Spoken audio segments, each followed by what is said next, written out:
매주 올라오는 재미있는 이야기를 보시려면 구독, 좋아요, 알림 설정 부탁드립니다.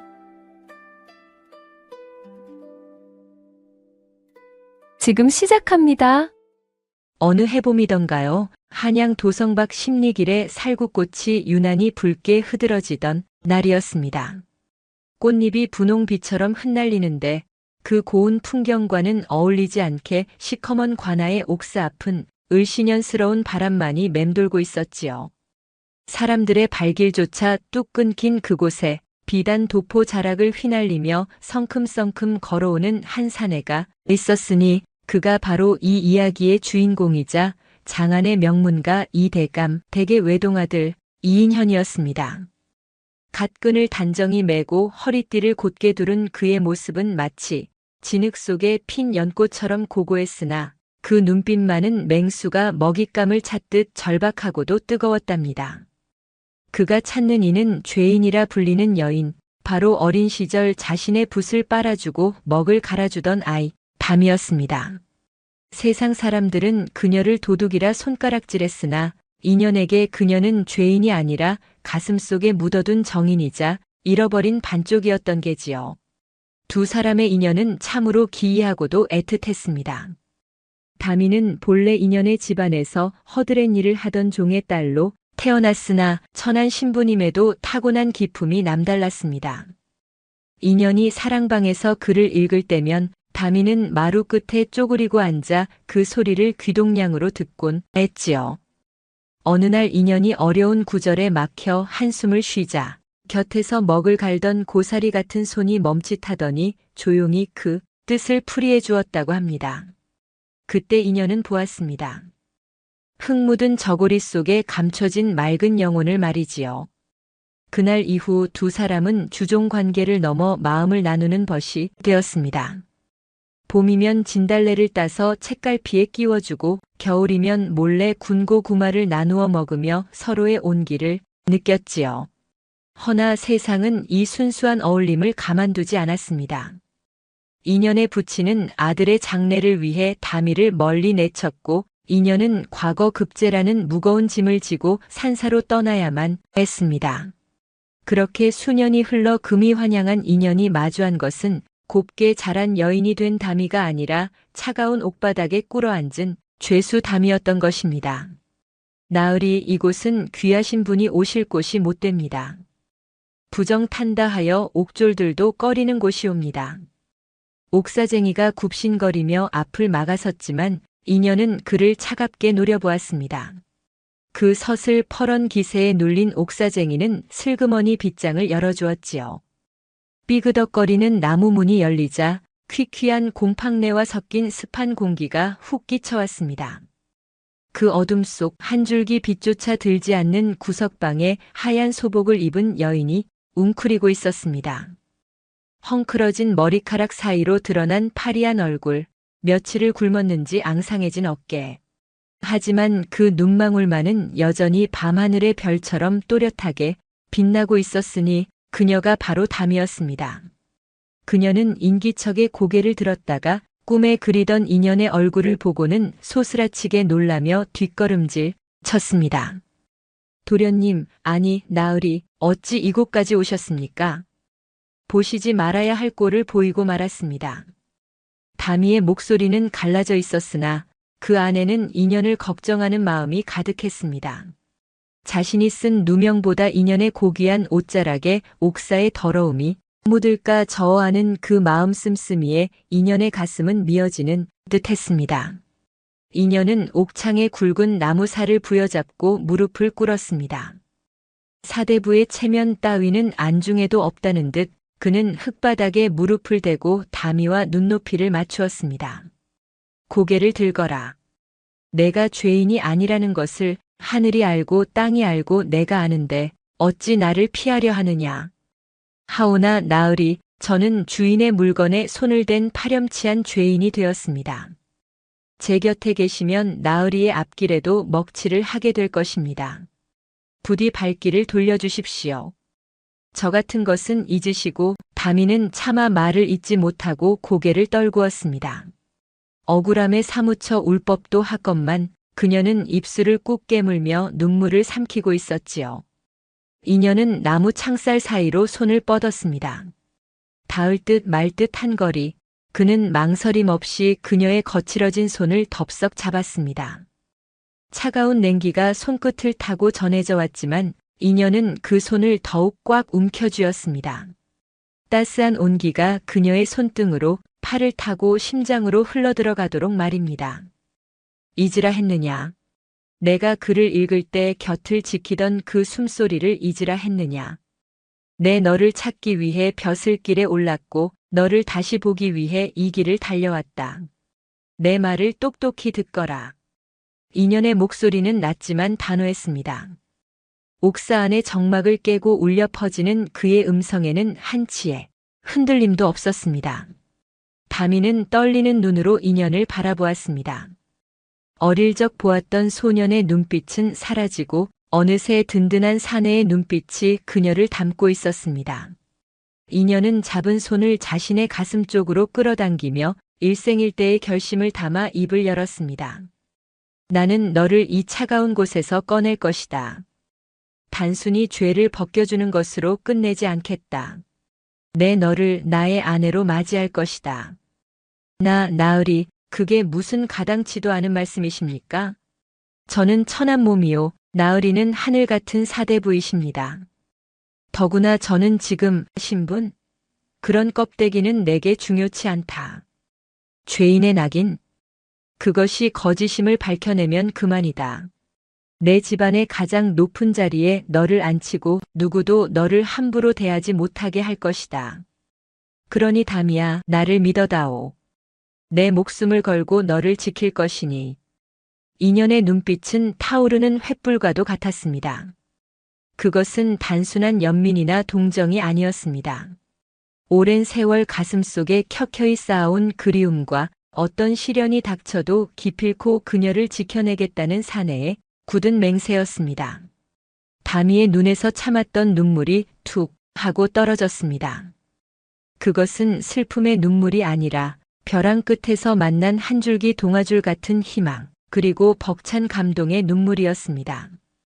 하지만 두 사람의 엇갈린 운명은 이제 막 거대한 소용돌이 속으로 발을 들여놓은 참이었지요. 이 옥사를 지배하고 있는 고을 현감 조관수의 탐욕스러운 눈길이 보이지 않는 곳에서 이들을 주시하고 있었기 때문입니다. 과연 인연은 이 견고한 옥문을 열고 세상이라는 더 큰 감옥을 부술 수 있을까요? 옥창 너머로 붉은 살구꽃잎 하나가 바람에 실려 툭 하고 떨어졌습니다. 마치 앞으로 닥쳐올 시련을 예고라도 하듯이 말입니다. 옥사를 나온 이인현의 발걸음이 향한 곳은 바로 고을의 모든 권력을 쥐고 흔드는 동원이었습니다. 봄바람은 여전히 살랑거렸으나 인현의 마음속에는 이미 매서운 눈보라가 휘몰아치고 있었지요. 그 시각 동원의 안쪽 깊숙한 사랑방에서는 이 고을의 현감, 조관수가 느긋하게 찻잔을 기울이고 있었습니다. 그는 겉보기에는 풍채 좋은 관리였으나 그 속내는 기름진 뱃속만큼이나 검고 탐욕스러운 자였습니다. 그는 탁자 위에 놓인 화려한 비단 한 피를 어루만지며 입맛을 다셨습니다. 그것은 바로 다미가 훔쳤다고 알려진, 그러나 실상은 조관수가 그녀를 올가매기 위해 꾸며낸 거짓 증거물이었습니다. 흐흐, 그것 참, 손끝이 야무지더니만 비단 고르는 눈도 제법이었구나. 이리 고운 것을 훔쳤으니 죄가 무거울 수밖에.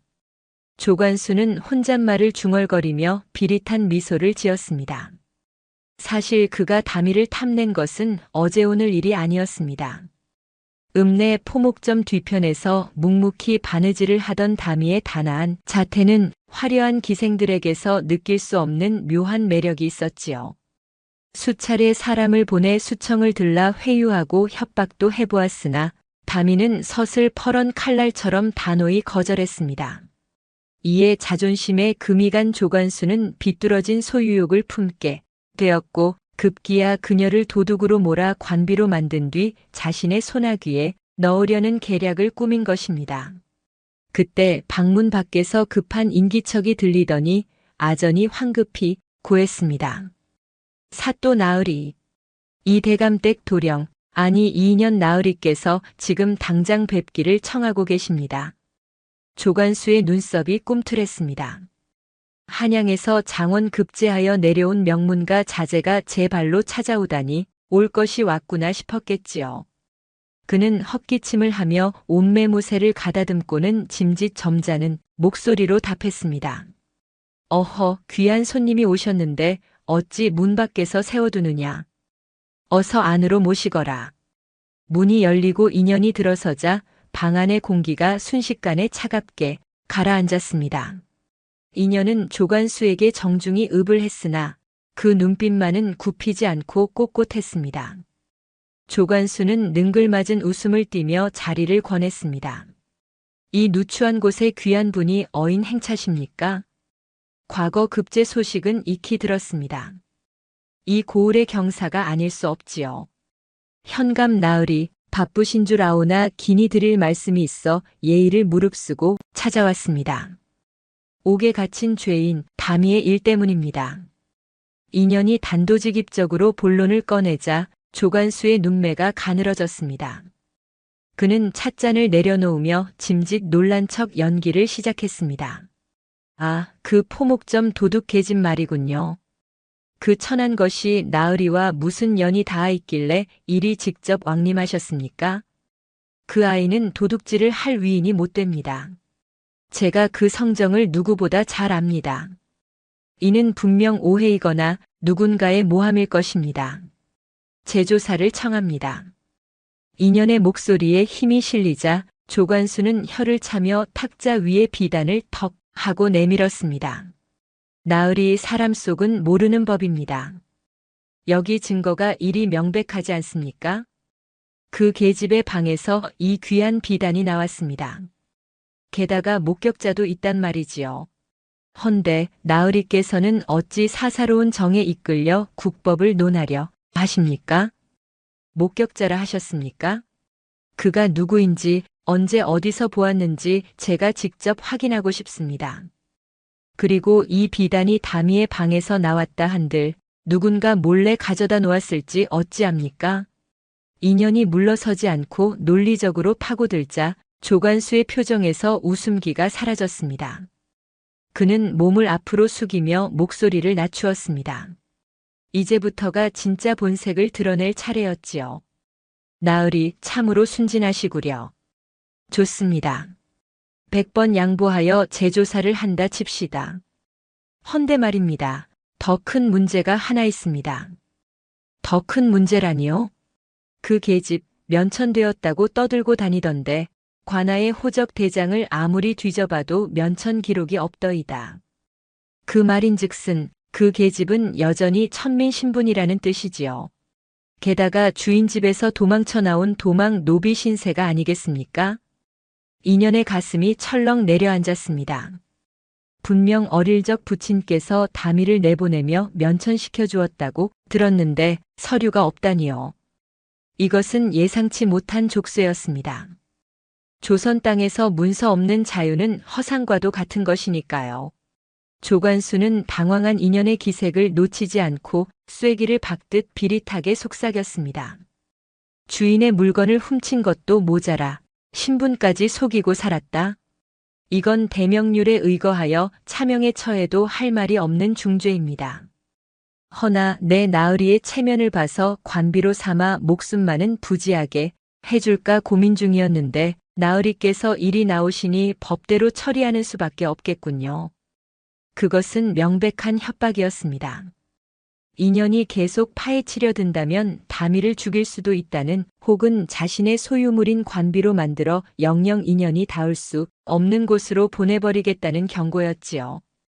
인연은 주먹을 꽉 쥐었습니다. 손톱이 살을 파고들 만큼 분노가 치밀었으나 지금 여기서 감정을 터뜨리면 다미가 위험해진다는 것을 본능적으로 깨달았습니다. 인연은 떨리는 숨을 고르며 최대한 차분하게 그러나 뼈가 있는 말을 던졌습니다. 면천 문서는 반드시 찾아낼 것입니다. 그리고 현감 나으리, 법은 백성을 보호하기 위해 있는 것이지 관리의 사리 사욕을 채우기 위해 있는 것이 아닙니다. 부디 그 자리에 어울리는 처분을 내리시길 바랍니다. 허허, 이것 참.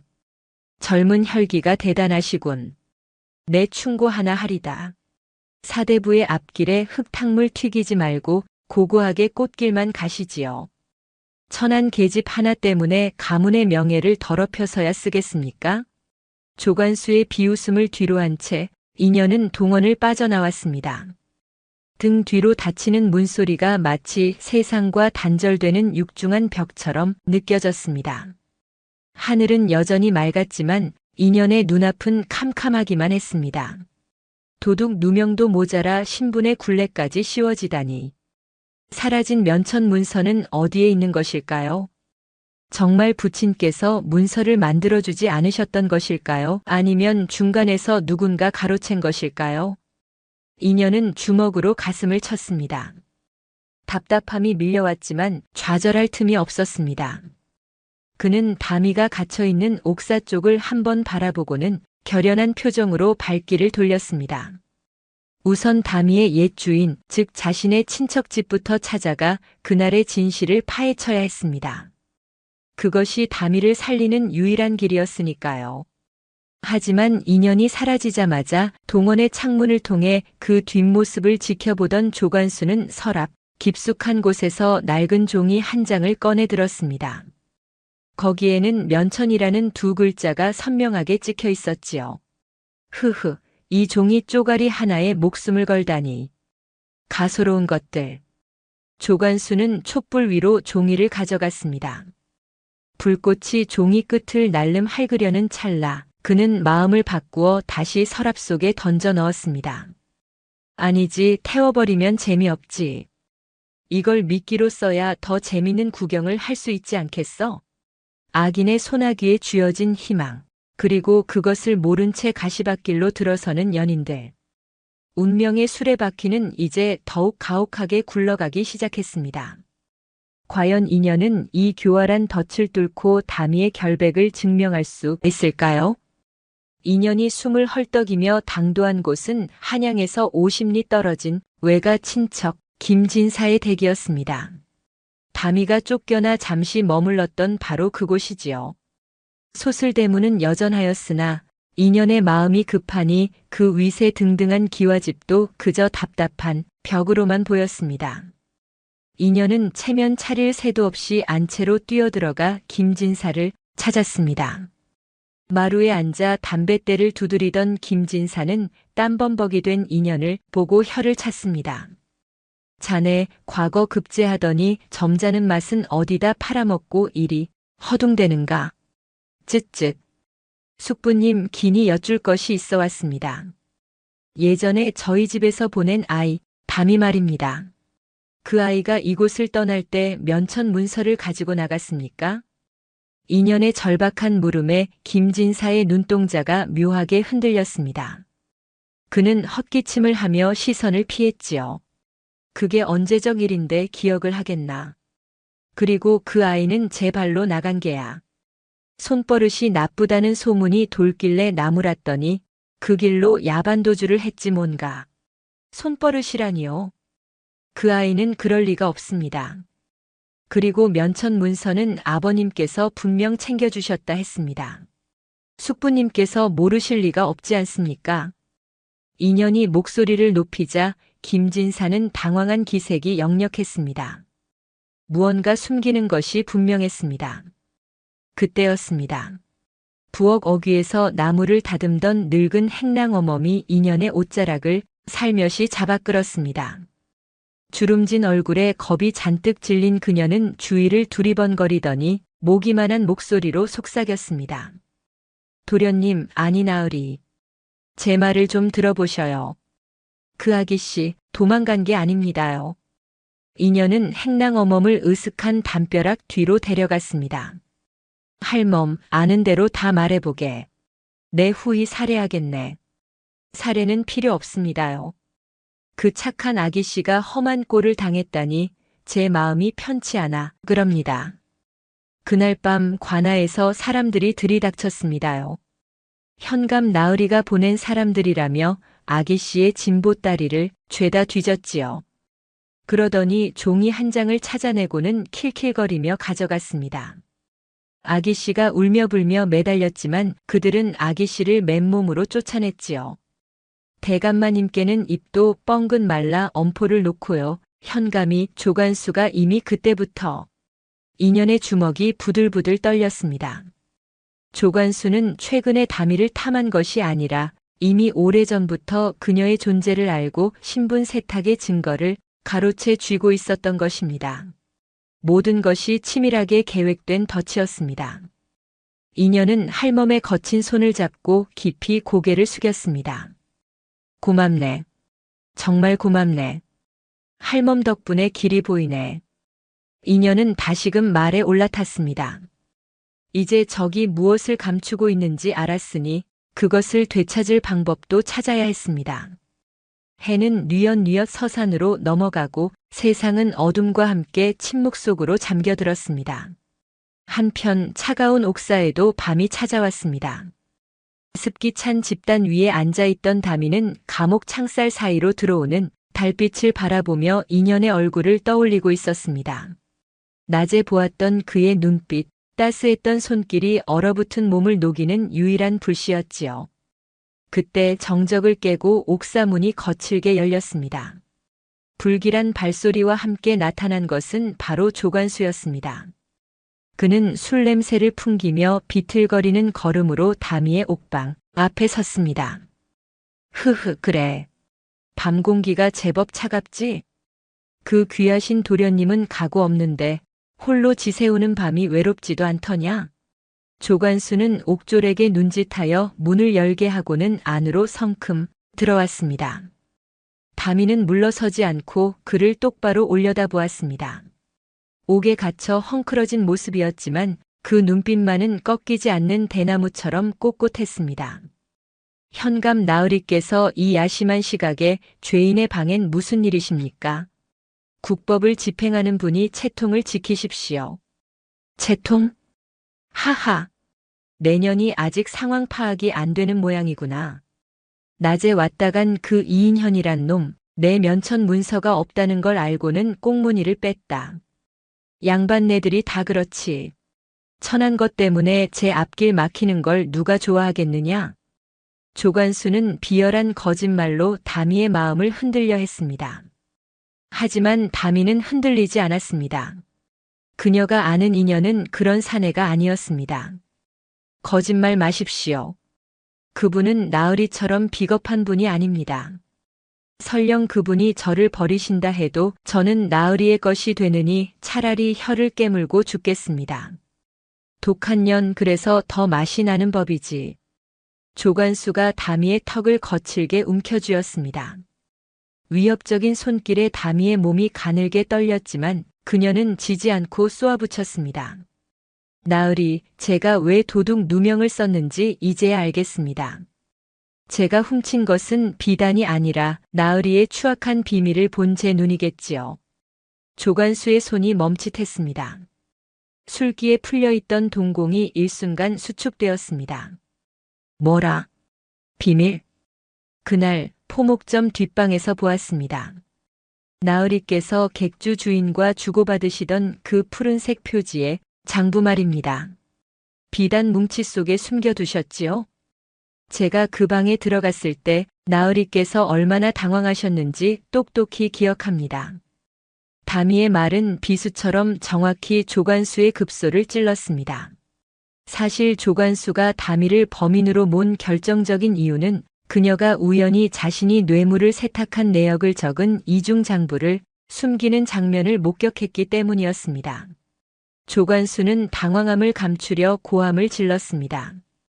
이 인연이 미쳤구나.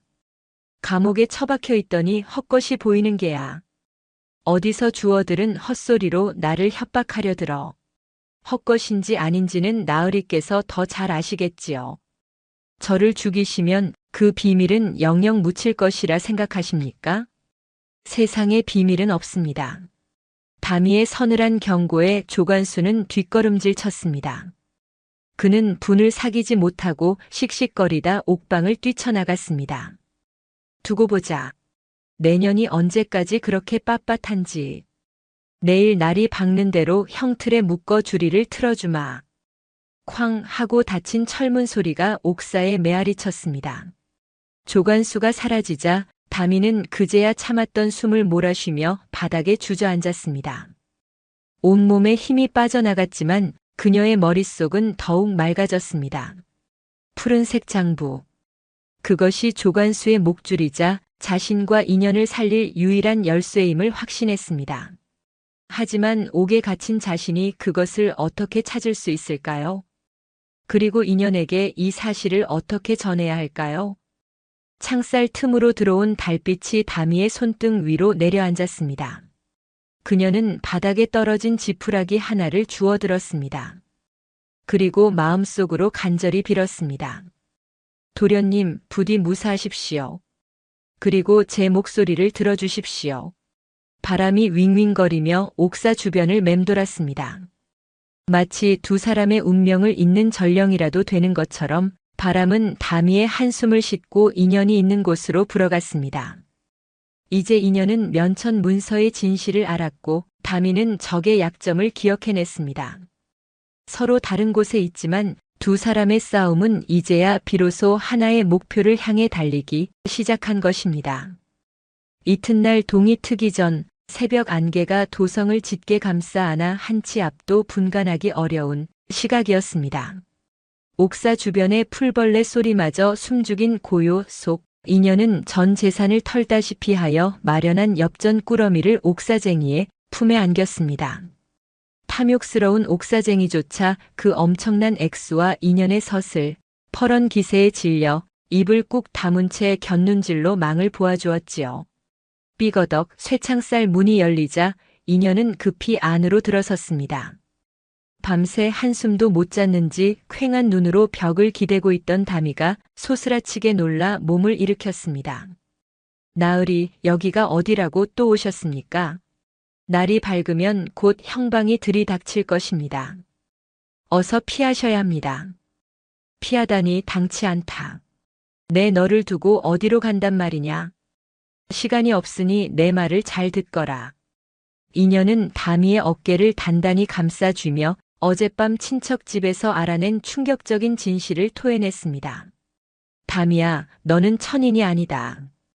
아버님께서는 분명 너를 면천시켜 주셨다. 내가 도망친 것이 아니라 조관수 그자가 내 면천 문서를 중간에서 가로채고 너를 이곳까지 몰아넣은 것이다. 너는 자유로운 양인이다. 내 기필코 그 문서를 찾아 내 잃어버린 이름을 돌려주마. 인연의 말에 다미의 눈동자가 심하게 흔들렸습니다. 평생을 천한 신분의 굴레 속에서 숨죽여 살아온 서름, 그리고 자신을 지옥으로 밀어넣은 자에 대한 분노가 한꺼번에 터져나왔습니다. 그녀는 입을 틀어막고 오열했으나 이내 눈물을 닦아내고는 결연한 눈빛으로 인연을 올려다보았습니다. 지금은 울고 있을 때가 아니라는 것을, 사내의 헌신에 보답하는 길은 나약한 눈물이 아니라 함께 싸우는 것임을 깨달은 것이지요. 나으리, 그렇다면 놈의 약점은 제가 쥐고 있습니다. 어젯밤 놈에게 말했던 그 푸른 장부 말입니다. 그래, 내가 보았다는 그 장부, 놈이 어디에 숨겼는지 짐작 가는 곳이 있느냐? 예. 놈은 의심이 많아 중요한 물건은 절대 남의 손에 맡기지 않습니다. 제가 포목점 뒷방에서 보았을 때 놈은 장부를 자개함에 넣고는 특이한 열쇠로 잠갔습니다. 헌데 그 자개함의 문양이 쌍악이 그려진 검은 칠기였습니다. 그리고 어제 놈이 저를 협박하러 왔을 때 허리춤에서 짤랑거리는 소리를 들었습니다. 그 열쇠를 몸에 지니고 있는 게 분명합니다. 쌍악이 그려진 자개함이라 그렇다면 놈의 사적인 공간, 동원의 사랑방에 있을 가능성이 크구나. 인연의 눈이 번뜩였습니다. 하지만 다미는 급히 인연의 소매를 잡으며 다급하게 속삭였습니다. 하오나 나으리, 서두르셔야 합니다. 제가 어젯밤 놈을 자극했습니다. 놈은 제 입을 막기 위해 오늘 저를 고문할 것이고 혹여나 뒤탈이 생길까봐 장부를 태워 없애거나 다른 곳으로 빼돌릴지도 모릅니다. 기회는 놈이 방심하고 있는 지금 동이 트고 관아의 업무가 시작되기 전뿐입니다. 염려 마라. 내 이미 계책을 세워두었다. 오늘 아침 조관수 그자는 제 발로 사랑방을 비우게 될 것이다. 이녀는 다미의 차가운 손을 양손으로 감싸쥐고 그녀의 이마에 자신의 이마를 가만히 맞대었습니다. 쇠창살 사이로 오가는 온기는 그 어떤 언약보다 뜨겁고 단단했습니다. 다미야, 조금만 더 버텨다오.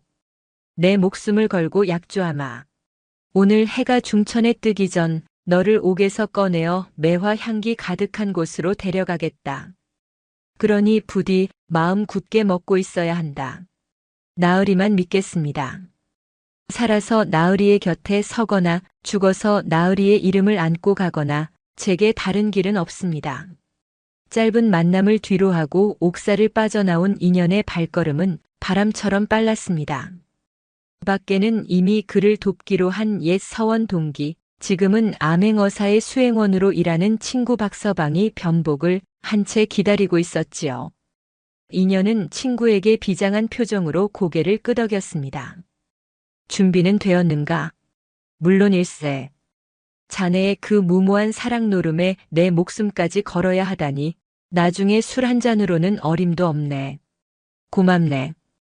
이 은혜는 평생 갚겠네. 자, 그럼 시작하지. 잠시 후 관아 앞마당이 시끌벅적해졌습니다. 박서방이 거짓 전령을 보내어 한양에서 암행어사가 내려오고 있다는 헛소문을 퍼뜨린 것입니다. 뇌물을 먹인 문지기들이 호들갑을 떨며 동원으로 달려가 조관수에게 급보를 전했지요. 사또 나으리. 큰일 났습니다. 어사 출도라는 소문이 파다합니다. 지금 당장 마중을 나가셔야 합니다. 안채에서 잠을 자던 조관수는 혼비백산하여 속옷 차림으로 뛰쳐나왔습니다. 평소 지은 죄가 많은 자일수록 어사라는 말에 사족을 못 쓰는 법. 그는 황급히 관복을 챙겨 입고 아전들을 대동하여 관아 정문으로 우르르 몰려나갔습니다. 텅 빈 동원, 사랑방 쪽을 지키는 이는 늙은 하인 하나뿐이었습니다. 담벼락 뒤에 숨어 이 모든 상황을 지켜보던 인연은 마른 침을 삼켰습니다.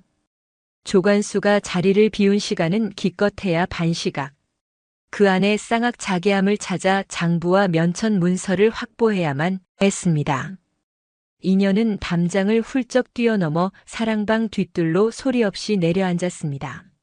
서생으로만 알았던 그의 몸놀림이 제법 날쌔으니 이는 오직 사랑하는 이를 구하겠다는 일념이 만든 기적 같은 힘이었겠지요. 드르륵. 사랑방 문을 조심스레 열자 조관수의 탐욕이 묻어나는 화려한 가구들이 눈에 들어왔습니다. 인연의 시선은 빠르게 방 안을 훑었습니다. 병풍 뒤, 책장 위, 탁자 아래, 그리고 마침내 구석진 곳에 놓인 장식장 위에서 아침 햇살을 받아 번들거리는 검은 물체를 발견했습니다. 쌍악이 그려진 자개함이었습니다. 인연은 떨리는 손을 뻗었습니다. 굳게 잠겨있는 자물쇠가 그를 가로막았지만 그는 미리 준비해온 쇠붙이를 꺼내 들었습니다. 담이야, 조금만 기다려라. 과연 인연은 조관수가 돌아오기 전에 상자를 열고 결정적인 증거를 손에 넣을 수 있을까요? 관아 밖에서는 거짓 소동에 속은 조관수가 씩씩거리며 말머리를 돌리고 있었고 옥사에서는 형틀을 준비하는 소리가 으스스하게 울려 퍼지고 있었습니다. 자개함의 자물쇠는 생각보다 견고했습니다. 인연은 이마에 송골송골 맺힌 식은땀을 소매로 훔칠 겨를도 없이 미리 준비해온 얇은 쇠꼬챙이를 자물쇠 구멍에 밀어 넣었습니다. 손끝이 미세하게 떨려왔으나 그는 숨을 멈추고 온 신경을 손가락 끝에 집중했습니다. 이 작은 쇠뭉치 하나에 다미의 목숨과 두 사람의 미래가 걸려 있다 생각하니 심장이 터질 듯 요동쳤지요. 밖에서는 조관수가 돌아오는 소란스러운 소리가 점점 가까워지고 있었습니다. 대문을 지키던 문지기들의 당황한 목소리, 말발굽 소리가 섞여 마당을 울렸습니다. 제발, 제발 열려다오. 인연은 입술을 깨물며 쇠꼬챙이를 비틀었습니다. 딸깍.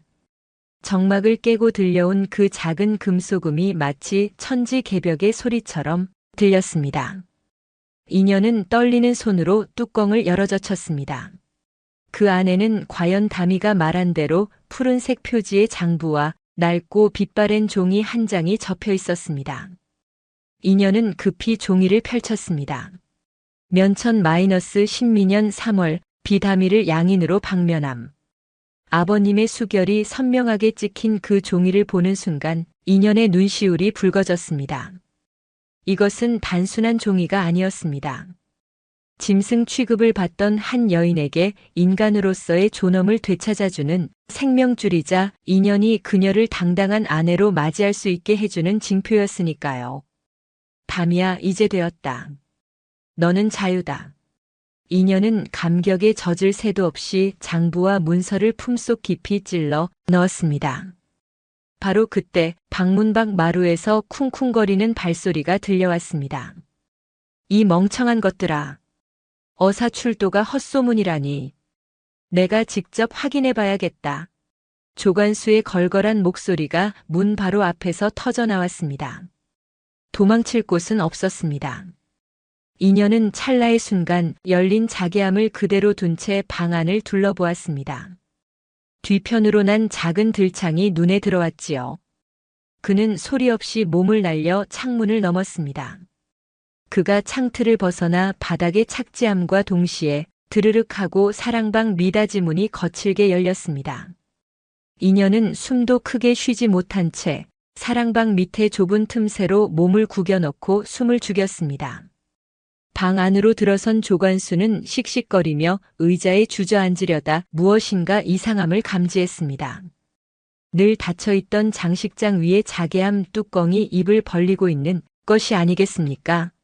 조관수의 얼굴이 사색이 되었습니다. 그는 허겁지겁 달려가 함 안을 뒤적거렸습니다. 비었어. 장부가, 내 장부가. 조관수의 비명에 가까운 고함이 방 안을 울렸습니다. 그는 미친 사람처럼 방 안을 서성이다가 열려있는 들창을 발견하고는 밖을 향해 삿대질을 해댔습니다. 그게 누구냐? 어떤 쥐새끼가 내 물건에 손을 댔어. 여봐라. 당장 마당을 포위하라. 밖에서 대기하던 포졸들이 우르르 몰려왔습니다. 조관수는 공포와 분노로 뒤범벅된 얼굴로 악을 썼습니다. 장부가 세상에 드러나면 자신의 목이 달아나는 것은 시간 문제였습니다. 그는 이 모든 일이 옥에 갇힌 다미와 연관되어 있음을 직감했습니다. 놈들이 증거를 가져갔다면 그 증거를 무력화할 방법은 단 하나, 입을 놀린 증인을 없애는 것뿐이라 판단한 것입니다.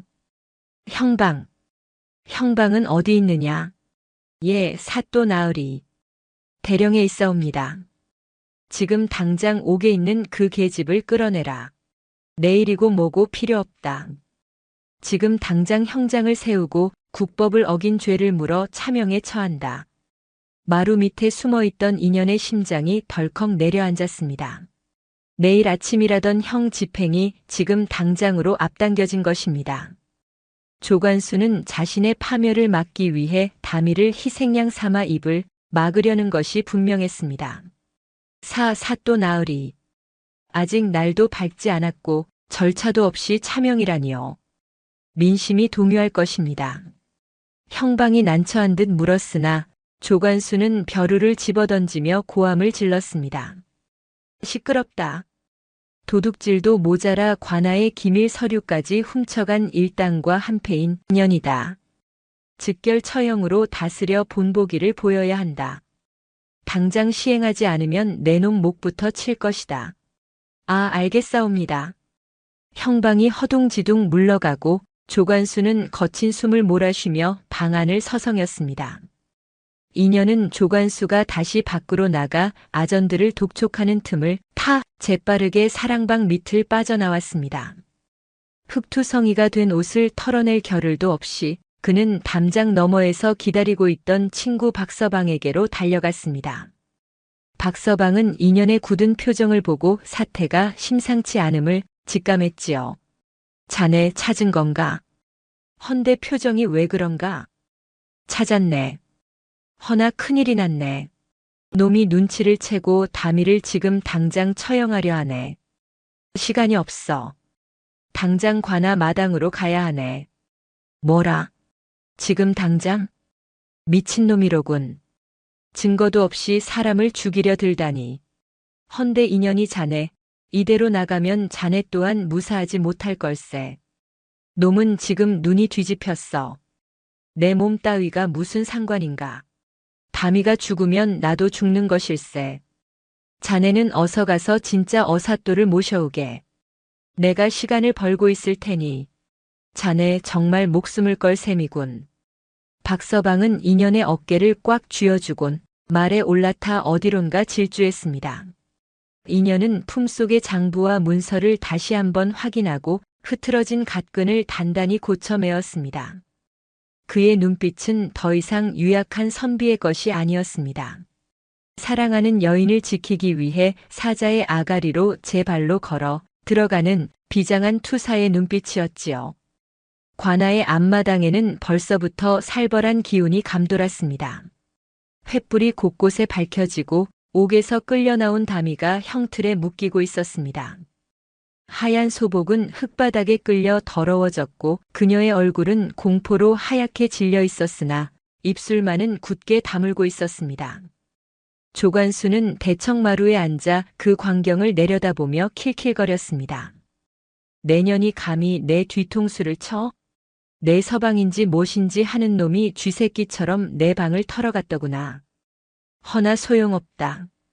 내가 죽으면 그 장부 쪼가리가 무슨 소용이겠느냐? 저승 가서 후회하거라. 망나니가 칼에 물을 뿜으며 춤을 추기 시작했습니다. 다미는 눈을 질끈 감았습니다.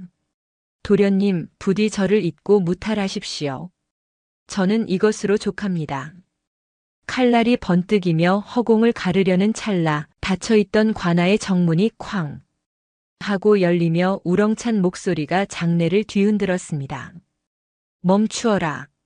그 칼을 거두지 못할까? 모두의 시선이 문 쪽으로 쏠렸습니다. 흙먼지를 뒤집어 쓴 채 그러나 누구보다 당당한 모습으로 이인연이 서 있었습니다. 그의 손에는 조관수가 그토록 찾던 푸른 장부가 높이 들려 있었습니다. 내 이놈 조관수. 내 놈의 추악한 죄가 이 장부에 낱낱이 기록되어 있거늘 하늘 무서운 줄 모르고 또다시 살생을 저지르려 하느냐. 인연의 일갈에 조관수의 눈이 휘둥그레졌습니다. 드디어 마주한 두 사내 그리고 형틀에 묶인 여인. 목숨을 건 최후의 대결이 시작되려는 순간이었습니다. 인연은 뚜벅뚜벅 형틀을 향해 걸어갔습니다. 그 걸음걸이 하나하나에는 다미를 향한 굳건한 신뢰와 악을 멸하겠다는 결기가 서려 있었습니다. 과연 인연은 저 서슬 퍼런 칼날 앞에서도 다미를 지켜낼 수 있을까요? 저놈을 잡아라. 관아의 문서를 훔치고 국법을 어지럽힌 역적이다. 당장 베어라.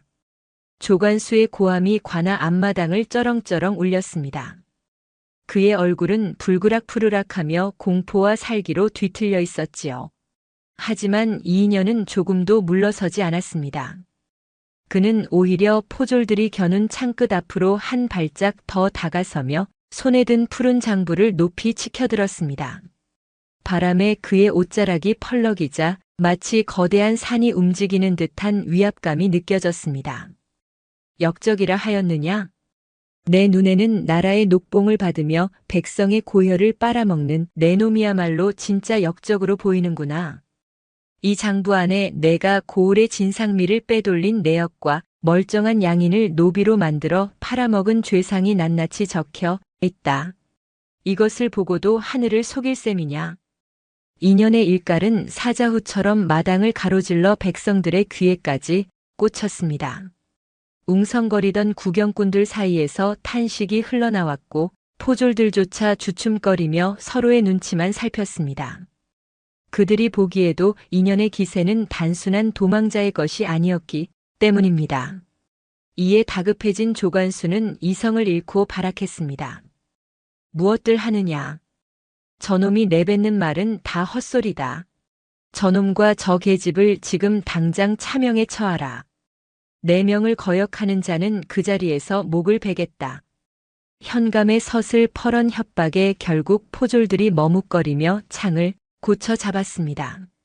망나니 역시 춤을 멈추고 시퍼런 칼날을 인연에게로 겨누었습니다. 그 절체절명의 순간 형틀에 묶여있던 다미가 쉰 목소리로 비명을 지르듯 외쳤습니다. 나으리, 안 됩니다. 어서 피하십시오. 저 같은 것 때문에 귀하신 목숨을 버리시면 안 됩니다. 제발 제발 가십시오. 다미는 몸부림치며 눈물을 쏟아냈습니다. 자신의 억울함보다 인연의 안위를 더 걱정하는 그 애절한 외침이 보는 이들의 가슴을 저미게 했지요. 허나 인연은 피하기는커녕 오히려 다미의 앞을 가로막고 섰습니다. 그는 양팔을 벌려 날카로운 칼날과 창끝으로부터 다미를 온몸으로 감싸 안았습니다.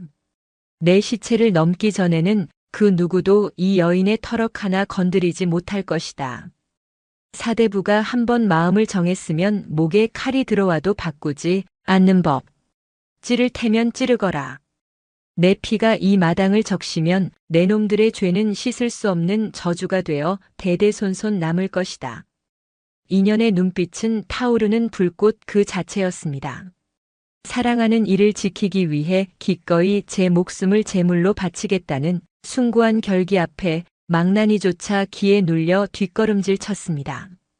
조관수는 분통을 터뜨리며 직접 칼을 빼들고 대청마루를 뛰어내려왔습니다.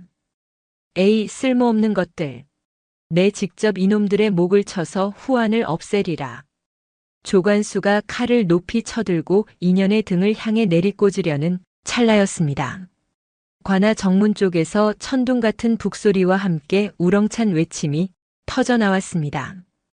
암행어사 출도야. 암행어사 출도야. 그 소리는 마른 하늘의 날벼락과도 같았습니다. 순식간에 관아의 사방 문이 활짝 열리고 역졸들이 물밀듯이 쏟아져 들어왔습니다. 그들은 손에 육모방망이를 들고 부정부패를 일삼는 탐관오리는 포박을 받으라 외치며 마당을 장악했습니다. 칼을 내리치려던 조관수는 너무나 놀란 나머지 중심을 잃고 바닥에 꼴사납게 나뒹굴었습니다. 그의 손에서 떨어진 칼이 챙강하고 힘없이 흙바닥에 박혔지요. 역졸들 사이로 위풍당당하게 걸어 들어오는 이가 있었으니 바로 인연의 친구 박서방과 함께 온 진짜 암행어사였습니다. 낡은 갓을 쓰고 허름한 도포를 입었으나 허리춤에 찬 마패만은 아침 햇살을 받아 찬란하게 빛나고 있었습니다. 어사 또 나으리. 조관수는 사시나무 떨듯 떨며 그 자리에서 납작 엎드렸습니다. 얼굴은 흑빛이 되었고 입술은 파랗게 질려 더 이상 말을 잇지 못했습니다.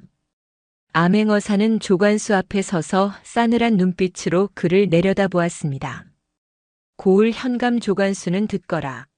내 놈이 사리사욕을 채우기 위해 양인을 천인으로 만들고 무고한 백성에게 누명을 씌워 죽이려 한 죄, 하늘이 알고 땅이 알고 여기 있는 모든 백성이 보았다. 이 장부가 바로 그 증거이니라. 박서방이 인연에게서 장부를 건네받아 어사에게 바쳤습니다. 어사는 장부를 펼쳐보지도 않고 조관수의 얼굴에 던지며 호통을 쳤습니다. 여봐라. 저 파렴치한 자의 관복을 벗기고 당장 옥에 가두어라. 그리고 그와 결탁한 아전들과 향리들도 모조리 잡아들여라. 존명. 역졸들이 달려들어 조관수를 결박했습니다. 조관수는 끌려가면서도 억울합니다. 저놈들이 꾸민 짓입니다. 라고 발악했으나 백성들이 던지는 돌멩이와 야유 속에 그의 목소리는 비참하게 묻혀버렸습니다. 악인이 쌓아올린 탐욕의 탑이 순식간에 모래성처럼 무너져 내리는 순간이었습니다. 소란이 정리되자 마당에는 다시금 고요가 찾아왔습니다. 인연은 그제야 긴장이 풀린 듯 깊은 숨을 내쉬고는 급히 몸을 돌려 다미에게 향했습니다. 다미야, 괜찮으냐? 늦어서 미안하구나. 정말 미안하구나. 인연의 손이 떨리고 있었습니다.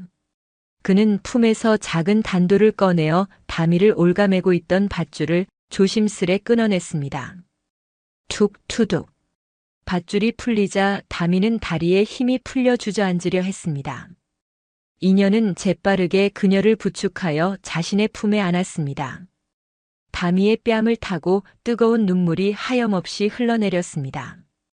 죽음의 문턱에서 돌아온 공포, 그리고 자신을 위해 목숨까지 걸었던 사내에 대한 고마움과 미안함이 뒤섞인 눈물이었지요. 나으리, 어찌 이러십니까?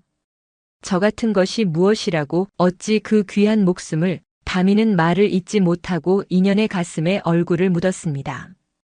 인연은 그녀의 헝클어진 머리카락을 부드럽게 쓰다듬으며 그 어느 때보다 따뜻한 목소리로 속삭였습니다. 말하지 않았느냐? 너는 내게 세상 그 무엇보다 귀한 사람이라고. 이제 다 끝났다. 악몽은 끝났어. 인연은 품에서 아까 챙겨두었던 아버님의 수결이 찍힌 낡은 종이를 꺼내 다미의 손에 쥐어주었습니다. 이것을 보아라. 내 잃어버린 이름이다. 너는 이제 더 이상 도망자도 죄인도 종도 아니다. 너는 내 사람이며 자유로운 여인 다미다. 다미는 떨리는 손으로 면천 문서를 받아들었습니다. 글자 하나하나가 눈물에 번져 흐릿하게 보였지만 그것은 그녀의 인생을 다시 쓰게 할 세상에서 가장 아름다운 글귀였습니다. 마당에 모인 백성들과 암행어사 일행조차 두 사람의 애틋한 모습에 숙연해져 아무 말도 하지 못했습니다. 봄바람이 불어와 마당 구석에 서 있던 살구나무 가지를 흔들었습니다. 흩날리는 하얀 꽃잎들이 마치 두 사람의 앞날을 축복하듯 머리 위로 사뿐히 내려앉았습니다. 이제 모든 족쇄는 풀렸고 아기는 심판을 받았습니다. 그러나 두 사람에게는 아직 넘어야 할 마지막 고비가 남아 있었습니다. 바로 세상의 시선과 신분의 벽을 넘어 진정한 부부로 인정받는 일이었지요. 과연 인연은 가문의 반대와 세상의 편견 속에서도 다미의 손을 놓지 않고 혼례를 치를 수 있을까요? 폭풍우와도 같았던 사건이 지나고 고을에는 다시 평온한 봄날이 찾아왔습니다. 조간수가 압송된 후 관아는 새롭게 부임한 청렴한 현감에 의해 안정을 되찾았고 억울하게 옥살이를 하던 이들은 모두 풀려났지요. 하지만 세상 사람들의 입방아는 쉬이 멈추지 않았습니다. 명문가의 귀한 도령이 천출 출신에 그것도 죄인으로 몰렸던 여인을 정실 부인으로 맞이하려 한다는 소문은 한양 바다까지 파다하게 퍼졌기 때문입니다. 가문의 어른들은 뼈대 있는 집안에 먹칠을 한다며 거세게 반대했고 호사가들은 잠깐의 불장난일 것이라며 수군거렸습니다.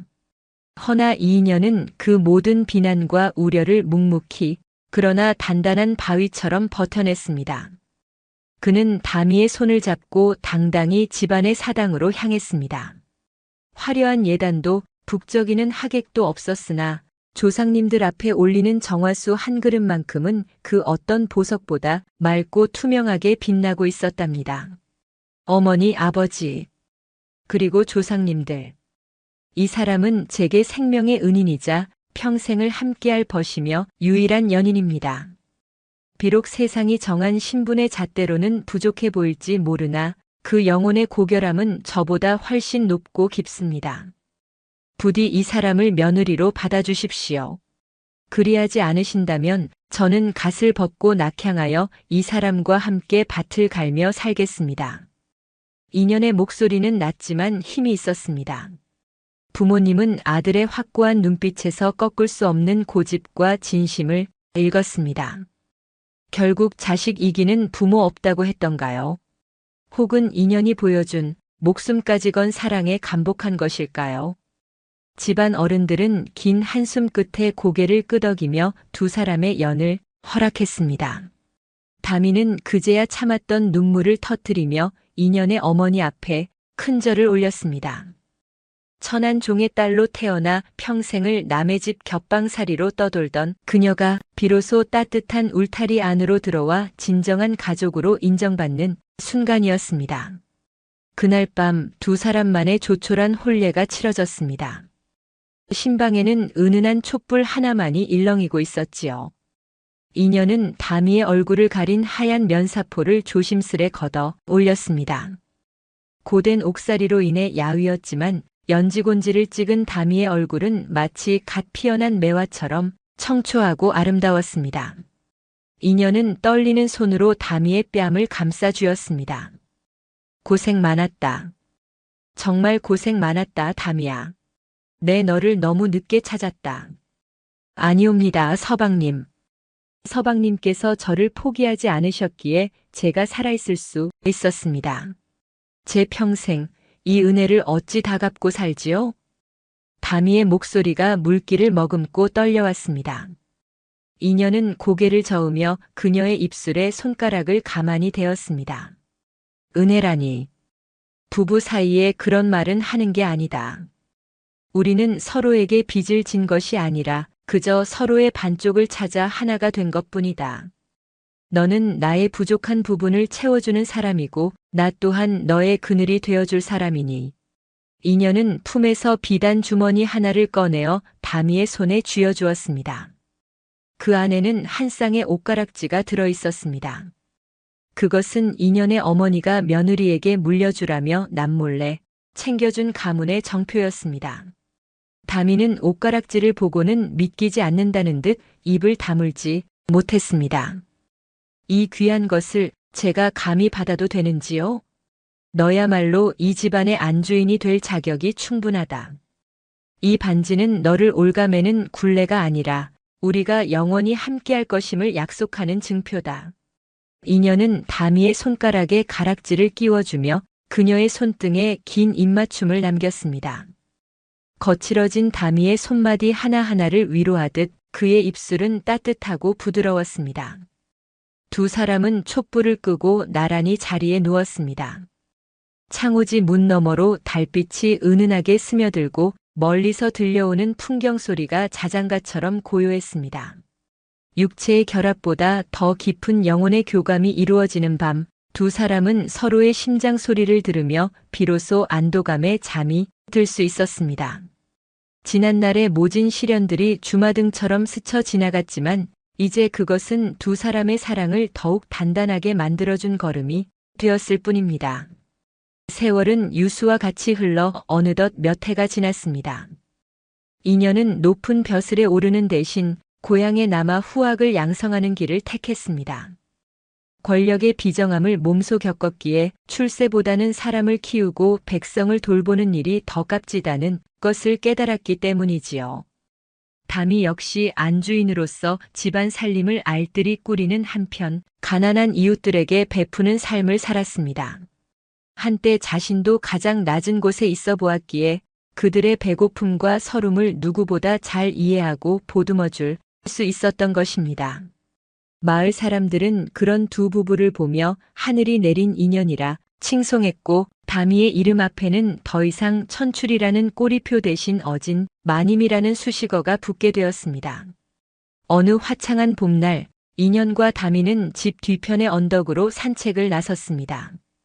그곳은 어릴 적 두 사람이 몰래 숨어서 군고구마를 나눠 먹던 추억의 장소이자 인연이 과거를 보러 떠나던 날 눈물로 이별했던 장소이기도 했습니다. 늙은 살구나무와 매화나무가 어우러져 꽃 대궐을 이룬 그곳에서 두 사람은 나란히 서서 마을을 내려다보았습니다. 봄바람이 불어와 꽃잎을 눈송이처럼 흩날렸습니다. 처음 재회하던 날 옥사 앞을 쓸쓸하게 맴돌던 그 꽃잎과는 달리 지금의 꽃잎은 따스한 햇살을 머금고 축복처럼 두 사람의 어깨 위로 내려앉았습니다. 여보, 저기를 보십시오. 옥사가 있던 자리에 새싹이 돋았습니다. 다미가 손가락으로 가리킨 곳에는 허물어진 옛 옥사 터 위로 파릇파릇한 풀들이 자라나고 있었습니다. 고통과 절망의 공간이 자연의 치유력으로 덮이고 새로운 생명이 움트고 있는 것이지요. 이녀는 빙그레 웃으며 다미의 어깨를 감싸 안았습니다. 그러게 말이오.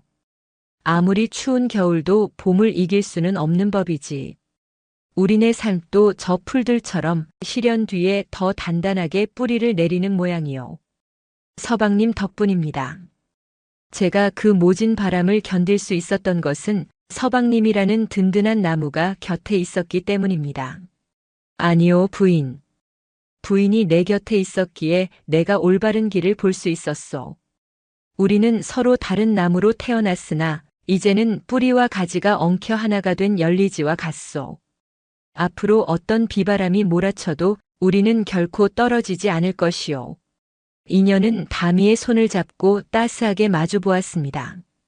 세월이 흘러 눈가에는 옅은 주름이 잡혔으나 서로를 바라보는 눈빛만은 처음 만났던 그 시절보다 더욱 깊고 맑게 빛나고 있었습니다. 두 사람 사이로 불어온 봄바람이 매화 향기를 가득 싣고 멀리 퍼져나갔습니다. 다음에는 어떤 이야기가 보고 싶으신지 소중한 댓글 부탁드립니다. 영상 제작에 큰 도움이 됩니다. 긴 시간 함께 해주셔서 감사합니다.